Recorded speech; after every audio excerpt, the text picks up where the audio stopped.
शुभ अपराह्न पिला माने आजिर ए भर्चुआल क्लास षष्ठ श्रेणी ओडिया भाषा साहित्यर मो जीवनर भूला कथा रे षष्ठ श्रेणी समस्त छात्र छात्री मानू स्वागत करुछि। मोर नाम होछि दिलीप बुड़ा। मो विद्यालय नाम होछि सरकारी उच्च प्राथमिक विद्यालय कबांग सदर ब्लॉक सुंदरगढ़। पिला माने गत अध्याय रे मो जीवनर अभूला कथा रो प्रथम भाग रे मु तुमମାନଙ୍କୁ किछिटा पाठदान करथिली आउ तार द्वितीय भाग आज तुमମାନଙ୍କ सह आलोचना करिवि।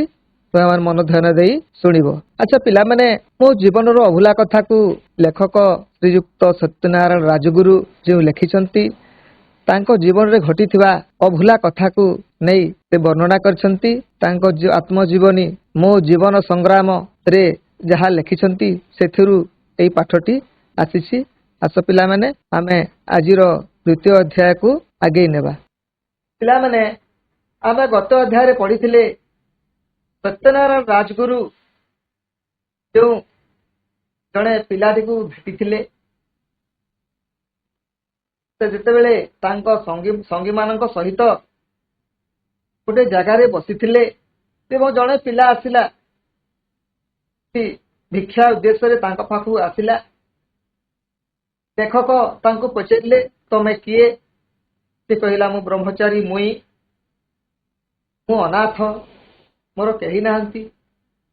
जड़े थिले जे कि मरीगले हेले लेखक मनरे किसी दया भाव आसिला।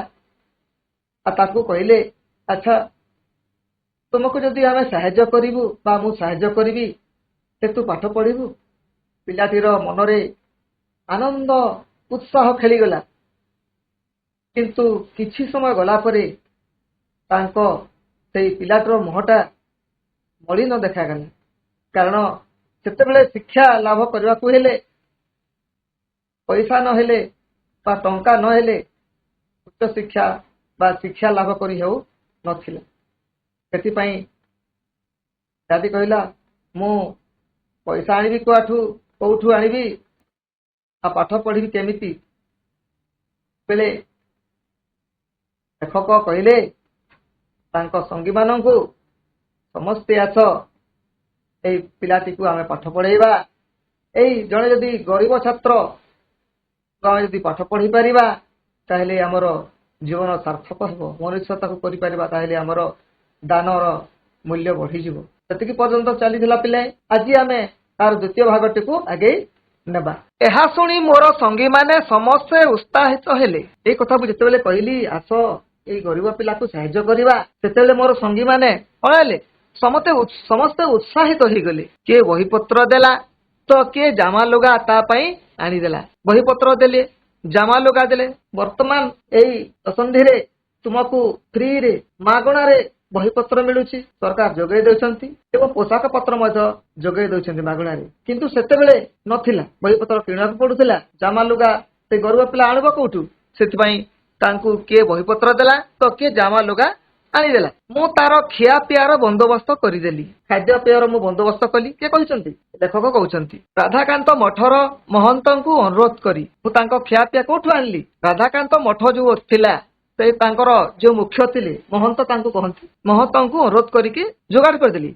आ तार दरमा पाई स्कॉलरशिप मध्य बंदोबस्त कली। पिला माने षष्ठ श्रेणी तुम जदि पढुछ तुमको स्कॉलरशिप मिलिबो प्री मैट्रिक स्कॉलरशिप। सेतेबेले तांको पाई मध्य लेखक स्कॉलरशिप रो बंदोबस्त करदेले। एठारे कहि रखिबा आवश्यक जे महाराजांको अनुग्रहरु ओडिया छात्र माने समस्ते अधा स्कूल फीस देई थांती। गोटे शब्द देख पिला माने महाराजा महाराजांको अनुग्रहरु ए होचंती महाराजा श्री कृष्णचंद्र गजपति। सेतेबेलर राजा पारलाखेमुंडर राजा होचंती कृष्णचंद्र गजपति।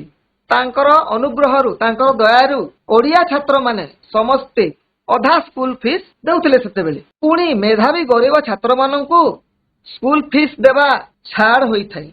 मेधावी कहले कोन? जे पाठ भल जाने पाठटा भल जाने तार जे आधार मने रहे कहि पारे लेखि पारे तांकु मेधावी कहंती।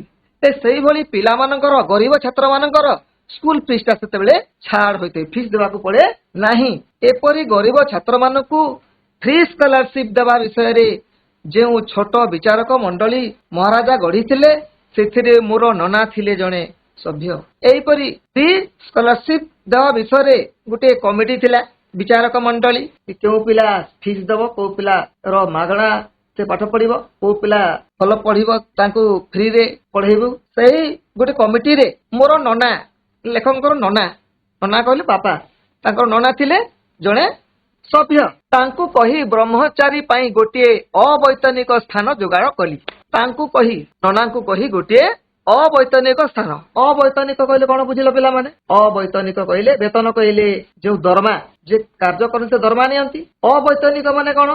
ଯେ ଦରମା ନ ନେଇ କାର୍ଯ୍ୟ କରନ୍ତି। ସେହିଭଳି ଗୋଟିଏ ଯୋଗାଡ଼ କରିଦେଲି ସ୍ଥାନଟା। ଯଥା ସମୟରେ ସେ ସ୍କୁଲରେ ନାଁ ଲେଖାଇଲା। ସ୍କୁଲରେ ସେ ପିଲା ନାଁ ଲେଖାଇଲା, ବ୍ରହ୍ମଚାରୀ ମୁଇଁ, ଆଉ ପଢିବା ଆରମ୍ଭ କରିଦେଲା। କଠିନ ଅଧ୍ୟବସାୟ ବଳରେ ସେ ଅଳ୍ପ କାଳ ମଧ୍ୟରେ ତୃତୀୟ ଶ୍ରେଣୀ ପାସ୍ କରିଥିଲା। ପାଠପଢା ଆରମ୍ଭ କଲା ଆଉ ଅଳ୍ପ କାଳ ମଧ୍ୟରେ, କଠିନ ଅଧ୍ୟବସାୟ ବଳରେ। ଅଧ୍ୟବସାୟ କହିଲେ ପାଠ ପଢିବା, ବହିପତ୍ର ପଢିବା। କଠିନ ଅଧ୍ୟବସାୟ କହିଲେ କଣ?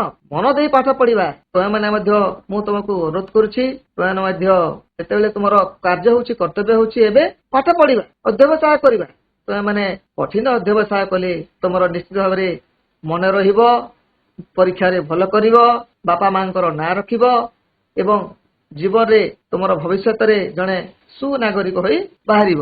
ସେଇ ପିଲାଟା କଠିନ ଅଧ୍ୟବସାୟ କଲା ଏବଂ ଅଳ୍ପ କାଳ ମଧ୍ୟରେ, ଅଳ୍ପ ସମୟରେ ତୃତୀୟ ଶ୍ରେଣୀ ପାସ୍ କରିଥିଲା। ସେତେବେଳକୁ ଭାରତରେ ଦ୍ୱିତୀୟ ପୃଥିବୀ ସମର ପୂର୍ବରୁ ଗୋଟିଏ ଇଣ୍ଡିଆନ ବାଟାଲିୟନ ଭାରତର ପ୍ରତି ଅଞ୍ଚଳରେ ଗଢିବା ନିୟମ ଥାଏ। ସେତେବେଳେ ଦ୍ୱିତୀୟ ପୃଥିବୀ ମହାସମର ଯୁଦ୍ଧ ସମୟର କଥା କଣ ହଉଥାଏ? ଗୋଟେ ଇଣ୍ଡିଆନ ବାଟାଲିୟନ ସୃଷ୍ଟି କରିବାର ଥିଲା। ଭାରତର ପ୍ରତି ଅଞ୍ଚଳରେ ଗୋଟିଏ ଗୋଟିଏ ସେଇ ବାହିନୀ, ମାନେ ଯୋଉ ଲଢୁଆ ଯେ ସୈନ୍ୟବାହିନୀ, ସେଇଭଳିଆ ଗୋଟେ ବାଟାଲିୟନ ତିଆରି କରିବାର ନିୟମ ରହିଥାଏ। ମାନ୍ଦ୍ରାଜର ପ୍ରତି ଜିଲ୍ଲାରୁ ସୁସ୍ଥ ସବଳ ଲୋକଙ୍କୁ ବାଛି ସେଥିରେ ନାମ ଲେଖାଇବା କାର୍ଯ୍ୟ ଚାଲିଥାଏ। ମାନ୍ଦ୍ରାଜର କଣ? ପ୍ରତି ଜିଲ୍ଲାର ସୁସ୍ଥ ସବଳ ଲୋକଙ୍କୁ। ଜଣେ ଯଦି ସୁସ୍ଥ ସବଳ ନଥିବ ସେ ଯୁଦ୍ଧ କରିପାରିବ କି ପିଲାମାନେ? ସେଥିପାଇଁ ସୁସ୍ଥ ସବଳ ପିଲାଙ୍କୁ ବାଛି କରି ସେଠାରେ ନାମ ଲେଖାଉଥିଲେ, ଟ୍ରେନିଂ ଦିଆଯାଉଥିଲା।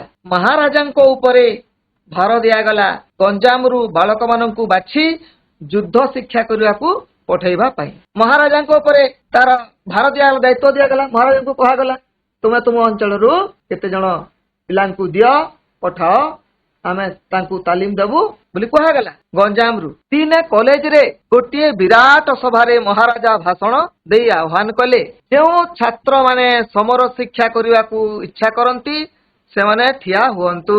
ଦିନେ କଲେଜରେ ଗୋଟିଏ ସଭା ଚାଲିଥାଏ। ମହାରାଜା କୃଷ୍ଣଚନ୍ଦ୍ର ଗଜପତି କଣ କଲେ? ଭାଷଣ ଦେଇ ଆହ୍ୱାନ କଲେ। କଣ ଆହ୍ୱାନ କଲେ? ଯେଉଁ ଛାତ୍ରମାନେ ସମର ଶିକ୍ଷା କରିବାକୁ ଇଚ୍ଛା କରନ୍ତି, ସମର ଶିକ୍ଷା କଲେ କଣ? ଯୁଦ୍ଧ ପାଇଁ ଯୋଉଠାରେ ଟ୍ରେନିଂ ଦିଆଯାଏ, ସମର ଶିକ୍ଷା କରିବାକୁ ଯେଉଁଠାରେ ତାଲିମ ଦିଆଯାଏ, ଯେଉଁମାନେ ଚାହୁଁଛନ୍ତି, ଇଚ୍ଛା କରୁଛନ୍ତି, ସେମାନେ ଠିଆ ହୁଅନ୍ତୁ। ତୁମକୁ ମଧ୍ୟ ତୁମ ସାର୍ ମାନେ ନିଶ୍ଚିତ ଭାବରେ କହୁଥିବେ, ଯେତେବେଳେ ପିଲାମାନେ କିଏ ଭାଷଣ ଦେବ, ଜାତୀୟ ଦିବସ ଗୁଡ଼ିକରେ ଯେଉଁ ଭାଷଣ ଦିଆଯାଏ, ପିଲାମାନେ ଠିଆ ହୁଅ, କିଏ ଜାଣିଛ, କିଏ କହିପାରିବ, ତମେ ଠିଆ ହୁଅ। ସେମିତି କ୍ଲାସରେ ମହାରାଜା କହିଲେ, ପ୍ରଥମେ ଠିଆ ହୁଅ, କିଏ କିଏ ଯିବ ମାନ୍ଦ୍ରାଜକୁ ଯୁଦ୍ଧ ଶିକ୍ଷା କରିବା ପାଇଁ। ମୁଁ ତାଙ୍କୁ ସରକାରଙ୍କ ଠାରେ ସୁପାରିଶ ପତ୍ର ଦେଇ ମାନ୍ଦ୍ରାଜ ପଠାଇ ଦେବି। ମୁଁ କଣ କରିବି? ତୁମମାନଙ୍କୁ ଯିଏ ଠିଆ ହେବ ତାଙ୍କୁ ସୁପାରିଶ ପତ୍ର ଦେଇ, ସୁପାରିଶ ପତ୍ର କଣ? ମୁଁ ତାଙ୍କୁ ଅନୁରୋଧ କରି ଲେଖିଦେବି ଯେ ମହାରାଜ ପଠେଇଛନ୍ତି କହିଲେ ସେମାନେ ତୁମକୁ ତାଲିମ ଦେବେ। ମାନ୍ଦ୍ରାଜକୁ ପଠାଇଦେବି। ଯୁଦ୍ଧର ନାମ ଶୁଣି କେହି ଛାତ୍ର ମହାରାଜାଙ୍କ ଆହ୍ୱାନରେ ଉତ୍ତର ଦେଲେ ନାହିଁ। ଯୁଦ୍ଧର ନାମ ଶୁଣି ଯେତେବେଳେ, ଯୁଦ୍ଧରେ କଣ ହୁଏ? ଯୁଦ୍ଧରେ ତୁମେ ଶତ୍ରୁକୁ ମାରିବ, ନହେଲେ ଶତ୍ରୁ ମାନେ ତୁମକୁ ମାରିବେ। ଜୀବନ ରିସ୍କ ଅଛି, ଜୀବନ ଚାଲି ଯାଇପାରେ। ସେଥିପାଇଁ କୌଣସି ଛାତ୍ର ମହାରାଜାଙ୍କ ଆହ୍ୱାନରେ ଉତ୍ତର ଦେଲେ ନାହିଁ। ଆମେ ସମସ୍ତେ ପରସ୍ପର ମୁହଁକୁ ଚାହାଁ ଚାହିଁ ହେଲୁ। ସମସ୍ତେ କଣ କଲୁ? ୟାର ମୁହଁ ତାର ମୁହଁ ଚାହାଁ ଚାହିଁ ହେଲୁ। ସେତିକି ବେଳେ ଦେଖାଗଲା ଯେ ଟିକିଏ ଦୂରରେ ଗୋଟିଏ ଗୌରବର୍ଣ୍ଣ ସୁସ୍ଥ ସବଳ ବାଳକ ମହାରାଜାଙ୍କ ଆଡକୁ ଚାହିଁ ଠିଆ ହୋଇଛି। ତମକୁ ଦେଖାଗଲା, କଣ ଦେଖାଗଲା? ସେତିକି ବେଳେ ଗୋଟେ ଗୌରବର୍ଣ୍ଣ ସୁସ୍ଥ ସବଳ ବାଳକ, ଟେଙ୍ଗା, ଯାହାର ମୋଟା, ସୁସ୍ଥ ସବଳ। ତୁମେ ଜାଣିଛ ପିଲାମାନେ କେମିତି ଦେଖାଯାଆନ୍ତି ପିଲା? ସେଇଭଳି ଗୋଟିଏ ପିଲା ଠିଆ ହେଲା ମହାରାଜାଙ୍କ ଆଡକୁ ଚାହିଁ। ସେ ହେଉଛି ବ୍ରହ୍ମଚାରୀ ମୁଇଁ। ସେ ପିଲାଟାର ନା କଣ? ବ୍ରହ୍ମଚାରୀ ମୁଇଁ। ଆମେ ସବୁ ହାହାକାର କଲୁ। ପିଲାଟା କ୍ଲାସ ରେ ଭଲ ପଢୁଥିଲା, ଆମର ସାଥୀ ହୋଇ ସେତେବେଳେ ଯେତେ ସବୁ କାମ କରୁଥିଲା, ଆମର ଅନୁଗତ ହୋଇ ରହିଥିଲା, ସେ ଆଜି ଯୁଦ୍ଧ ଶିକ୍ଷା କରିବାକୁ ଯିବ? ତେଣୁ ପିଲାଟା କି ଭଲ ପାଠ ଜାଣୁଛି, ଆମ ସହିତ ମିଶୁଛି, ସେ ଯୁଦ୍ଧ ଶିକ୍ଷା କରିବାକୁ ଯିବ? ଆମେ ଟିକେ ଆଶ୍ଚର୍ଯ୍ୟ ହୋଇଗଲୁ। ମହାରାଜା ଆନନ୍ଦରେ ହସି ହସି ତାଙ୍କୁ ପାଖକୁ ଡାକି ନେଇ ସବୁ କଥା ପଚାରିଲେ। ଜଣେ ପିଲା କ୍ଲାସରେ ଉଠିକି ଯେତେବେଳେ କହିଲା ମୁଁ ଯିବି ଯୁଦ୍ଧ ଶିକ୍ଷା କରିବାକୁ, ସେତେବେଳେ ମହାରାଜା ତାଙ୍କୁ ପାଖକୁ ଡାକି ପକେଇଲେ, ଆଉ ସବୁ କଥା ପଚାରିଲେ। ତୋର ନାଁ କଣ, ତୁ କୋଉଠୁ ଆସିଛୁ? ପରଦିନ ଗୋଟିଏ ସାର୍ଟିଫିକେଟ ଦେଇ ତାଙ୍କୁ ମାନ୍ଦ୍ରାଜ ପଠାଇଲେ। ପରଦିନ କଣ କଲେ? ଗୋଟେ ସାର୍ଟିଫିକେଟ ଲେଖିଦେଲେ, ସେ ପିଲାକୁ ଦେଲେ ଏବଂ ମାନ୍ଦ୍ରାଜକୁ ପଠେଇଲେ। କଣ ପାଇଁ ପଠେଇଲେ, କୋଉଥିପାଇଁ ପଠେଇଲେ? ସେ ଯୁଦ୍ଧ ଶିକ୍ଷା ବା ସମର ଶିକ୍ଷା କରିବାକୁ ସେଠାରେ ଯୋଉଠାରେ ଟ୍ରେନିଂ ଦିଆଯାଉଥିଲା, ମାନ୍ଦ୍ରାଜରେ ତାଲିମ ଦିଆଯାଉଥିଲା, ତାକୁ ସେଠାକୁ ପଠେଇଲେ। ଏହାର କେତେ ବର୍ଷ ପଳେଇଗଲା। ଏହାର କେତେ ବର୍ଷ ପରେ ଦ୍ୱିତୀୟ ପୃଥିବୀ ମହାସମର ଲାଗିଲା। ପୃଥିବୀ ମହାସମର ହେଲେ କଣ? ଗୋଟିଏ ମହାଦେଶର ଲୋକ ଅନ୍ୟ ମହାଦେଶର ଲୋକଙ୍କ ସହିତ ଯୁଦ୍ଧ କରିବେ। ସେତେବେଳେ ଏମିତି ଦ୍ୱିତୀୟ ବିଶ୍ୱଯୁଦ୍ଧ ଚାଲିଯାଇଛି। ପିଲାମାନେ ତୁମେ ଇତିହାସ ତାହା ପଢିବ। ସେତେବେଳକୁ ଦ୍ୱିତୀୟ ମହାସମର ଲାଗିଯାଇଥିଲା। ମୋର ମନେ ପଡୁଛି 1943 ମସିହାରେ ପୁରୀରୁ ମୁଁ ପାରୁଳାଖେମୁଣ୍ଡି ଫେରୁଥାଏ। ସେତେବେଳେ ମୋର ମନେ ପଡୁଛି ଯେ, କିଏ କହୁଛନ୍ତି? ଲେଖକ କହୁଛନ୍ତି 1943 ମସିହାରେ ପୁରୀରୁ ମୁଁ ପାରୁଳାଖେମୁଣ୍ଡି ଫେରୁଥାଏ। ଖୋର୍ଦ୍ଧା ଷ୍ଟେସନରେ ମାନ୍ଦ୍ରାଜ ମେଲକୁ ମୁଁ ଅପେକ୍ଷା କରିଥାଏ। ଖୋର୍ଦ୍ଧା ଷ୍ଟେସନ, ତୁମେ ଯଦି ଟ୍ରେନ ଯଦି କେବେ ଚଢିଛ, ଖୋର୍ଦ୍ଧା ଷ୍ଟେସନ ଦେଖିବ। ଖୋର୍ଦ୍ଧା ଷ୍ଟେସନରେ ମାନ୍ଦ୍ରାଜ ମେଲ। ମାନ୍ଦ୍ରାଜ ମେଲ ବୋଲେ କଣ? ମାନ୍ଦ୍ରାଜ ମେଲ କହିଲେ ଗୋଟେ ଟ୍ରେନର ନାଁ। ମାନ୍ଦ୍ରାଜ ମେଲକୁ ମୁଁ ଅପେକ୍ଷା କରି ରହିଥାଏ। ତୁମେ ଦୂର ସ୍ଥାନକୁ ଗଲେ ଟ୍ରେନକୁ ଅପେକ୍ଷା କରିଥାଅ ପ୍ଲାଟଫର୍ମରେ, ଷ୍ଟେସନରେ। ଲେଖକ ମଧ୍ୟ ଅପେକ୍ଷା କରିଥିଲେ। ସେତେବେଳେ ଗୋଟିଏ ସ୍ପେଶାଲ ମିଲିଟାରୀ ଗାଡି ମାନ୍ଦ୍ରାଜ ଆଡୁ ଆସି ଖୋର୍ଦ୍ଧାରେ ପହଞ୍ଚିଲା। ସେତେବେଳେ ଗୋଟିଏ ସ୍ପେଶାଲ ସ୍ୱତନ୍ତ୍ର ମିଲିଟାରୀ ଗାଡି, ମିଲିଟାରୀ ଲୋକମାନେ ଥିଲେ, ତାଙ୍କ ପାଇଁ ସ୍ପେଶାଲ ଟ୍ରେନ ଥାଏ। ମାନ୍ଦ୍ରାଜ ଆଡୁ ଆସି ଖୋର୍ଦ୍ଧାରେ ପହଞ୍ଚିଗଲା। ଦେଖ ପିଲାମାନେ, ଏଠି ମାନ୍ଦ୍ରାଜ ଗାଡି ଆସି ଏଠାରେ ଠିଆ ହେଇଛି, ପହଞ୍ଚି ଯାଇଛି। ପ୍ଲାଟଫର୍ମରେ ମୁଁ ଠିଆ ହୋଇଛି, ଯେଉଁଠାରେ ଟ୍ରେନ ଆସି ପହଞ୍ଚେ, ସେଠୁ ଯାଏ ଅନ୍ୟ ଆଡକୁ ଯାଏ, ତାକୁ କହନ୍ତି ପ୍ଲାଟଫର୍ମ। ପ୍ଲାଟଫର୍ମରେ ମୁଁ ଛିଡା ହୋଇଛି, ଲେଖକ ଛିଡା ହୋଇଛନ୍ତି। ହଠାତ୍ ସେ ଗାଡିର ଗୋଟିଏ ସ୍ୱତନ୍ତ୍ର ବଗିରୁ ଜଣେ ସାହେବ ଓହ୍ଲାଇ ମୋ ଆଡକୁ ଆସିଲେ। ହଠାତ୍ କଣ ହେଇଛି? ଗାଡିର ଗୋଟିଏ ସ୍ୱତନ୍ତ୍ର ବଗି ଥାଏ, ଯୋଉଠାରେ ପିଲାମାନେ ଗୋଟେ ବଗି, ଏଟା ଗୋଟେ ବଗି, ବସ୍ ଭଳିଆ ସେଟା ଥାଏ, ବହୁତ ଲମ୍ବା ଥାଏ। ସେଇ ବଗିରୁ ଜଣେ କିଏ ଆସିଲେ? ସାହେବ ଲୋକଟେ ଓହ୍ଲାଇ ମୋ ଆଡକୁ ଆସିଲେ। ମୁଁ ବାଟରୁ ଟିକିଏ ଆଡି ହୋଇ ଯାଉଛି। ଜଣେ ମିଲିଟାରୀ ମ୍ୟାନ ଆସୁଛି ସାମ୍ନାକୁ, ମୁଁ କେମିତି କରିବି? ଟିକେ ଆଡେଇ ହେବି। ଆଡେଇ ମାନେ କଣ? ଟିକେ ଘୁଞ୍ଚି ଗଲି। ଘୁଞ୍ଚି ଯେତେ ଯାଉଛି, ଆଡେଇ ହୋଇ ଯାଉଛି, ମୋର ହାତ ଦୁଇଟି ସେ ଧରି ପକାଇ ନମସ୍କାର କଲେ। ସେ କଣ କଲେ?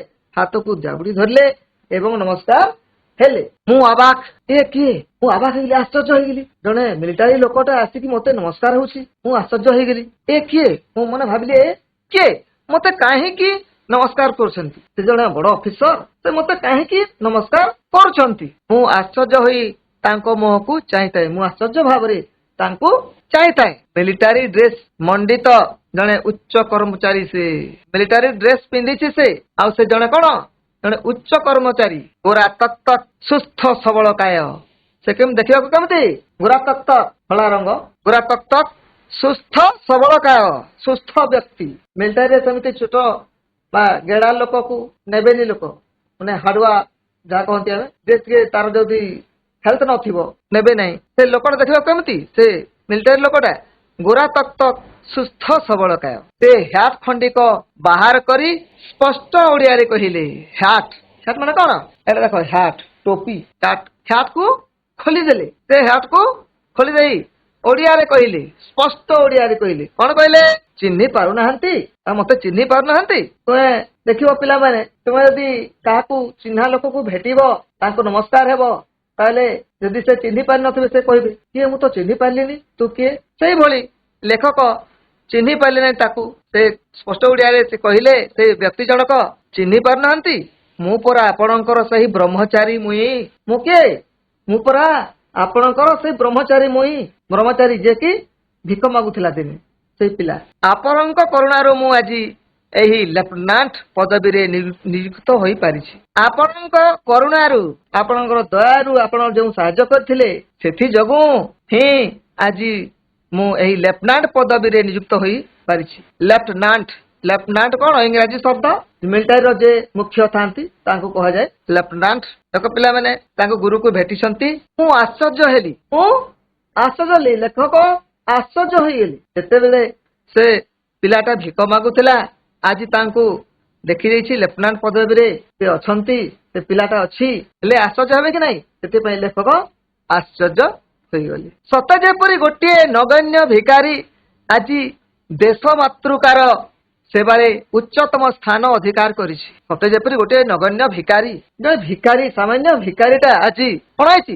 ଦେଶ ମାତୃକାର ଆମର ଭାରତବର୍ଷର ସେବାରେ, ଭାରତବର୍ଷକୁ ରକ୍ଷା କରିବାରେ ଉଚ୍ଚତମ ସ୍ଥାନ ଅଧିକାର କରିଛି। ଉଚ୍ଚରୁ ଉଚ୍ଚତମ ହେଇଛି, ଉଚ୍ଚତମ ସ୍ଥାନଟା ସେ ପାଇପାରିଛି। ମୋ ମନରେ ଟିକେ ଗର୍ବ ସଞ୍ଚାର ହେଲା, ମୋ ମନରେ ଟିକେ ଗର୍ବ ସଞ୍ଚାର ହେଲା। ଯାହା ହଉ ମୁଁ ଯେଉଁ ଛାତ୍ରକୁ ବା ଯେଉଁ ପିଲାଟାକୁ ସାହାଯ୍ୟ କରିଥିଲି ଦିନେ, ଏବେ ସେ ମତେ ଚିହ୍ନି ପାରିଛି, ଯିଏକି ଉଚ୍ଚତମ ସ୍ଥାନ ଅଧିକାର କରିଛି, ଲେଫ୍ଟନାଣ୍ଟ ପଦବୀରେ ରହିଛି। ତାକୁ ଦେଖି ଲେଖକଙ୍କର ମନରେ ଗୋଟେ ଗର୍ବ ଅନୁଭବ ହେଇଛି, ଗୋଟେ ଗର୍ବ ଲାଗିଛି, ଆନନ୍ଦ ଲାଗିଛି, ଖୁସି ଲାଗିଛି ଟିକେ। ସତେ ସେଦିନ ମୋର ଉଦ୍ୟମ ଯୋଗୁଁ ଯେଉଁ ପିଲାଟି ସ୍କୁଲରେ ନାମ ଲେଖାଇ ପାରିଥିଲା, ଆଜି ସେ ଭାଗ୍ୟ ବଳରେ କେତେ ଉଚ୍ଚକୁ ଉଠି ପାରିଛି। ସେଦିନ ମୋର ଉଦ୍ୟମ ଯୋଗୁଁ, ଉଦ୍ୟମ କଲେ କଣ?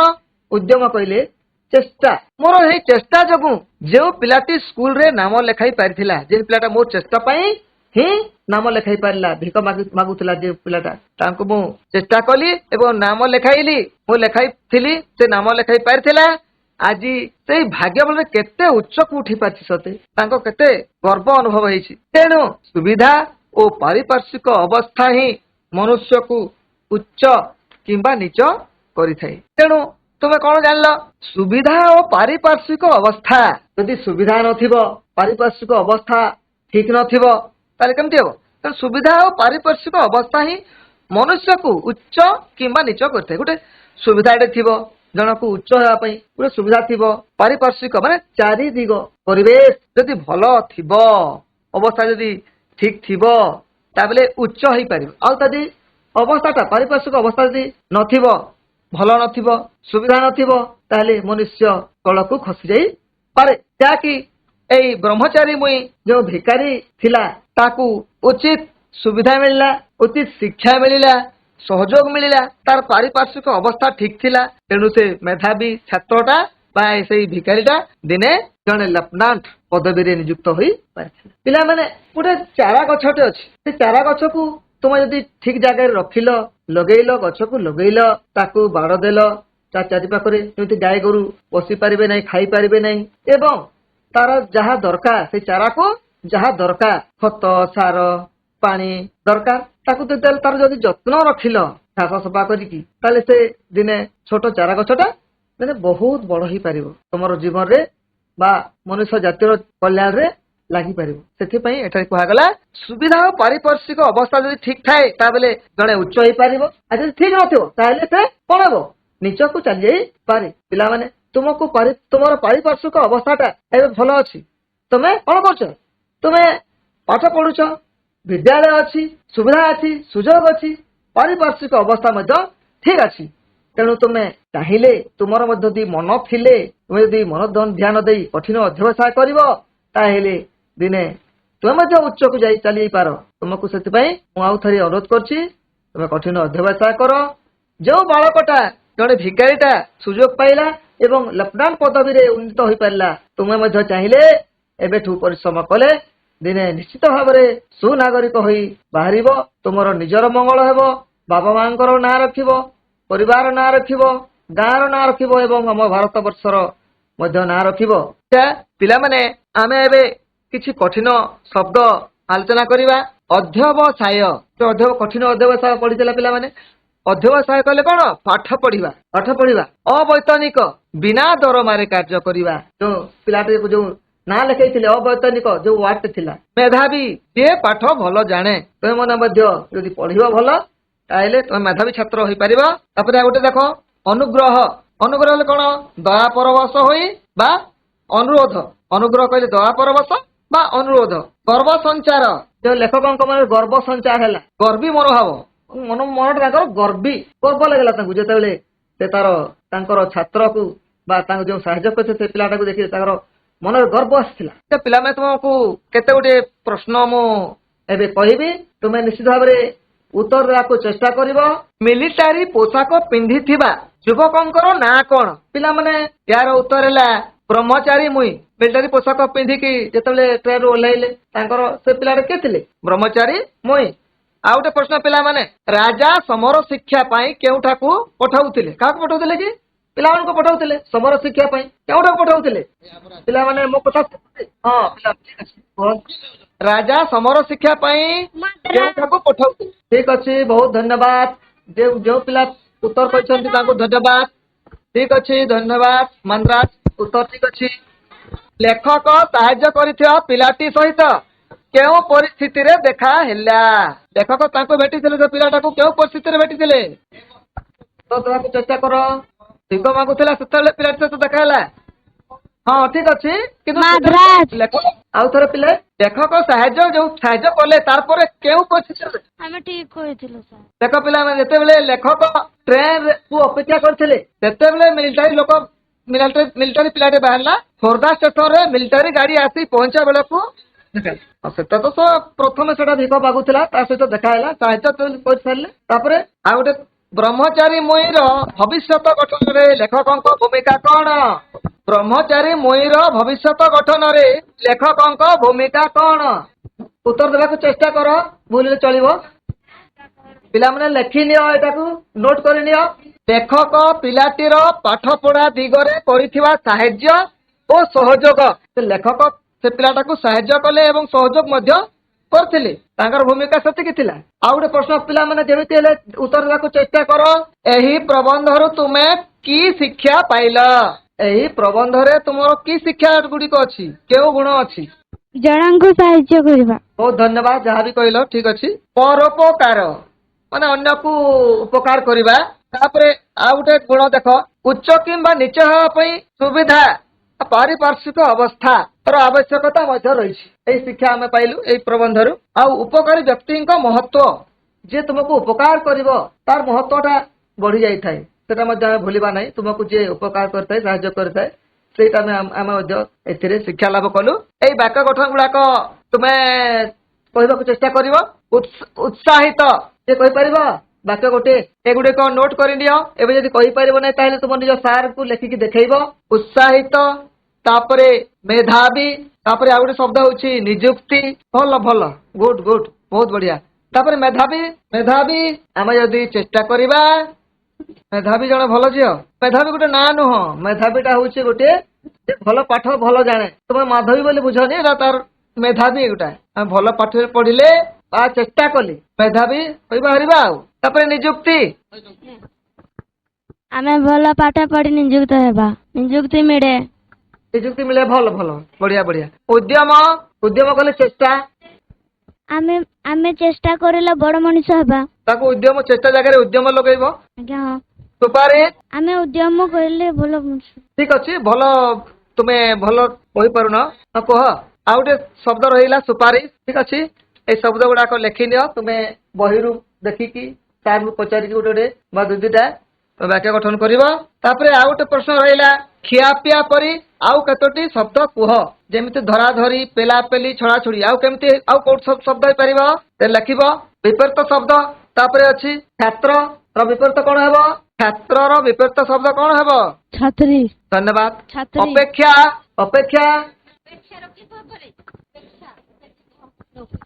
ଉପେକ୍ଷା। ଉପେକ୍ଷା। ସୁବିଧା ଅସୁବିଧା। ଚଢିବା, ଓହ୍ଲାଇବା। ଅଧିକାର, କର୍ତ୍ତବ୍ୟ। ଅନଧିକାର, ସୁସ୍ଥ, ଅସୁସ୍ଥ। ତାପରେ ପିଲାମାନେ ତୁମେ ଗୃହ କାର୍ଯ୍ୟ କରିବ ନିଶ୍ଚିତ ଭାବରେ। ଲେଖକ ସତ୍ୟନାରାୟଣ ରାଜଗୁରୁଙ୍କ ଆତ୍ମଜୀବନୀ ଯୋଉ ଲେଖିଛନ୍ତି, ମୋ ଜୀବନ ସଂଗ୍ରାମ, ତାକୁ ସଂଗ୍ରହ କରିବ ଲାଇବ୍ରେରୀରୁ। ମୋବାଇଲରେ କିନ୍ତୁ ବାହାର କରିବ ଯଦି ନ ମିଳିବ, ଆଉ ସେଟା ପଢିବ। ଆଉ ଗୋଟେ ପ୍ରଶ୍ନ ତୁମକୁ ରହିଲା, ତୁମ ଜୀବନରେ ପିତାମାତା ଅଭିଭାବକଙ୍କ ଗୁରୁତ୍ୱ କଣ? ତୁମ ଜୀବନର ଗୁରୁତ୍ୱ ଅଛି କି ନାହିଁ? ପିତାମାତାଙ୍କର କିମ୍ବା ଅଭିଭାବକ ମାନଙ୍କର ଗୁରୁତ୍ୱଟା କଣ? ତାକୁ ରଚନା ଲେଖିବ ଏବଂ ନିଜ ଶିକ୍ଷକଙ୍କୁ ଦେଖାଇବ। ଆଉ କିଛି ଅଭ୍ୟାସ କାର୍ଯ୍ୟ ତୁମ ପାଠରେ ଅଛି, ତୁମ ପ୍ରବନ୍ଧରେ ତାକୁ ମଧ୍ୟ ତୁମେ ଲେଖିବ ଏବଂ ତୁମ ଶିକ୍ଷକମାନଙ୍କୁ ଦେଖାଇବ। ପିଲାମାନେ, ଆଜିର ମୋର ଶିକ୍ଷାଦାନ ସମାପ୍ତ ହୋଇଯାଇଛି। ଧନ୍ୟବାଦ।